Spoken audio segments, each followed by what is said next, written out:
This is one of my favorite things to do in Kaohsiung. Take this local ferry out of this little inner harbor across to Cijin Island.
Everything is interconnected, but it's also random. I don't believe in fate, but recently I had a situation where one decision changed and led to a different decision, and that changed and led to a different thing happening, and then something else happened, and it's like, wow, I can't believe that happened. But a lot of people in Taiwan especially would say, oh, it's fate that, you know, you guys were destined to meet, or that was supposed to happen. But really, it's just random occurrences. Man, oh man, it is hot. Even with the breeze, it's hot. I can't imagine what it's like here in the summertime. I'm not complaining though. Oh, wow. It's good for the skin.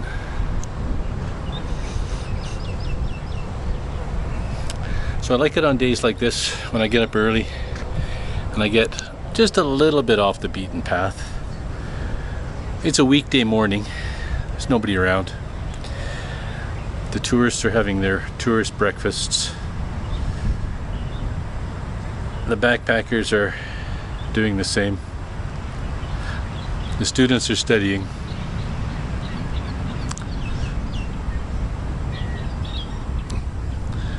The Taiwanese are working, or at least going to work. And I'm here on Cijin Island just biking around. Yesterday afternoon, this place would have been very, very busy with people. Today, nothing. That is the reason that I like Kaohsiung. It's very quiet and laid back.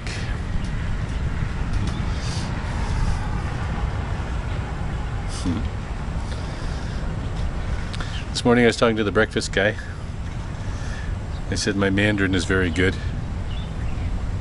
My breakfast Mandarin is very good. I'm at a low intermediate level for Mandarin.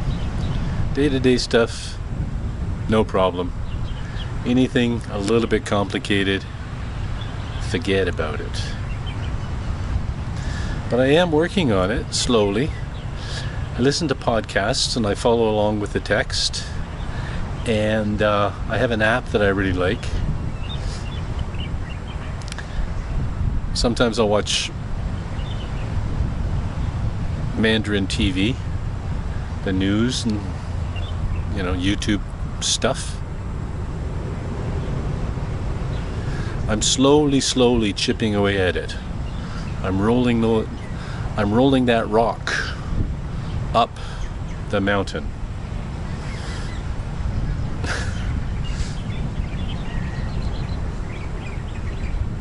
It's a hobby. The problem is I have too many hobbies.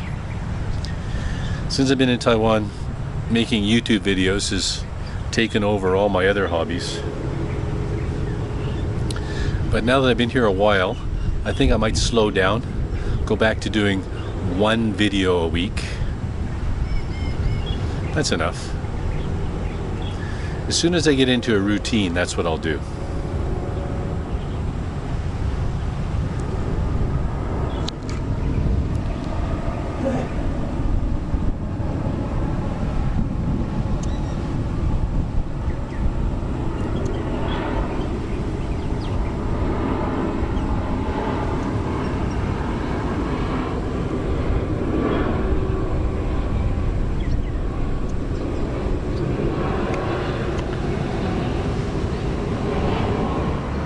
Most of us have been on the internet now for 20 or 25 years, and it's hard to think back to life before the internet.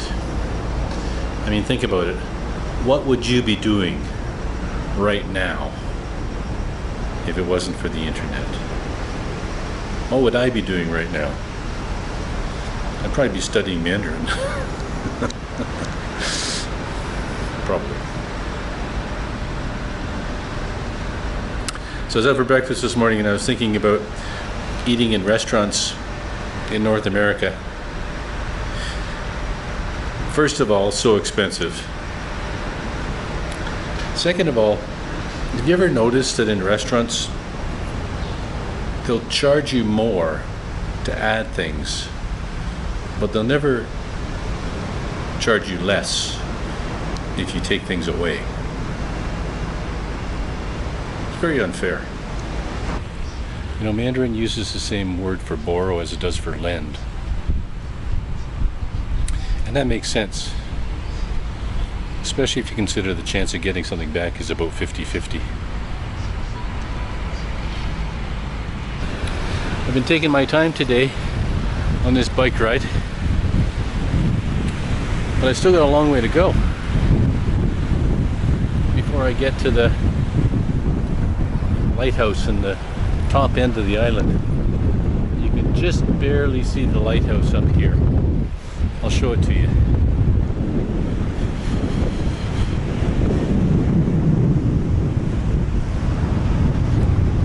Alright, here we go. See behind my shoulder? There is the lighthouse. That's where we're going. When you're traveling, you should really try to view your life in terms of your current environment. I mean, today I'm on Cijin Island, a quiet little island just off Kaohsiung City. If I was in Canada, having to wait 5 minutes in traffic would seem like an eternity. Whereas waiting 5 minutes, or this morning, about 20 minutes for the ferry, was just part of embracing island lifestyle. I like Cijin Island, but I'd never want to live on an island. My sisters and mom live on Vancouver Island. When you live on an island, the island is always in charge. You have to book the ferry, wait for the ferry, get on the ferry, get off the ferry.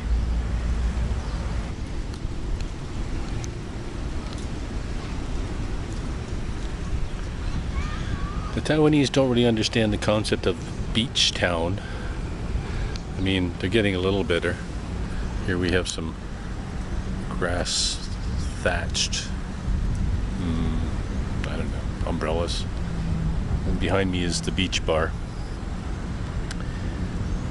But a lot of Westerners would expect Taiwan to be a real beach place like Thailand, but it's not.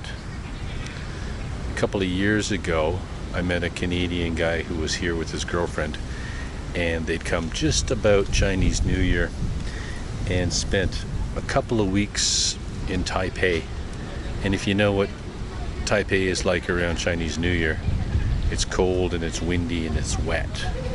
And you could tell he was very disappointed because his expectations did not meet reality.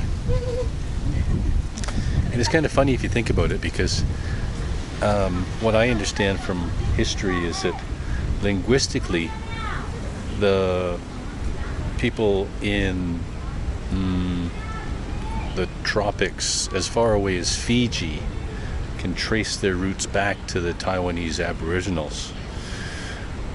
The Taiwanese, the first Taiwanese people, left Taiwan and went to the Philippines and then Indonesia, and then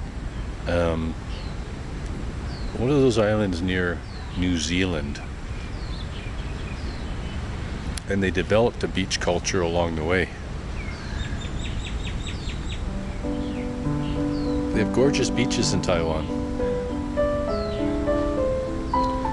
Undeveloped, for sure.